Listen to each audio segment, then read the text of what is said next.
Ibabahagi ko ito sa inyo dahil ito ay isa sa aking karanasan. Nakakatakot kasi kapag sumasakit ang ulo. Kailangan natin ng mindset na makakatulong pag may kumikirot, hindi lang sa ulo kahit saang parte ng ating katawan. Kapag may kumikirot sa ating ulo, ang ibig sabihin niyan talaga, hindi maganda ang daloy ng ating dugo. Ang ibig sabihin ay may nagbabarak. Pansinin mo kapag sumasakit ang ulo, isa na sa nagtitrigger dito yung naha-high blood tayo.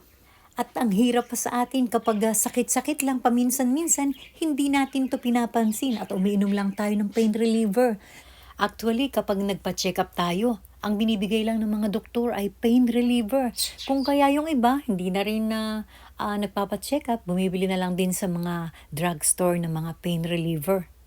Minsan, ang madalas pa nating haka-haka kapag masakit ang ulo natin, naku, baka sa mata, baka high blood ako, puro na lang baka. At kung kayo'y magpapacheck up, gawin nyo ng general check up.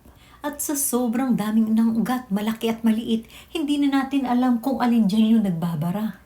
Guys, ako yung tao na hindi pala inom ng gamot, kung kaya talagang nire-resolve ako ang aking mga nararamdaman.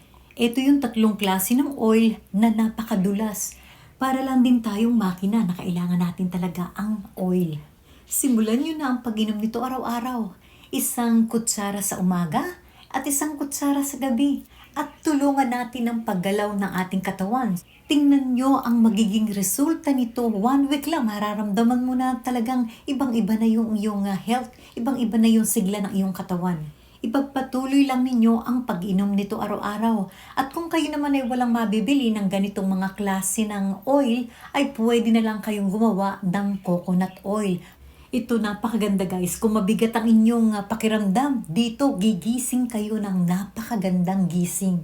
Ibig sabihin talagang healthy kayo dahil kumaganda ang takbo ng iyong dugo. So thank you so much guys for watching and see you to my next vlog. Bye!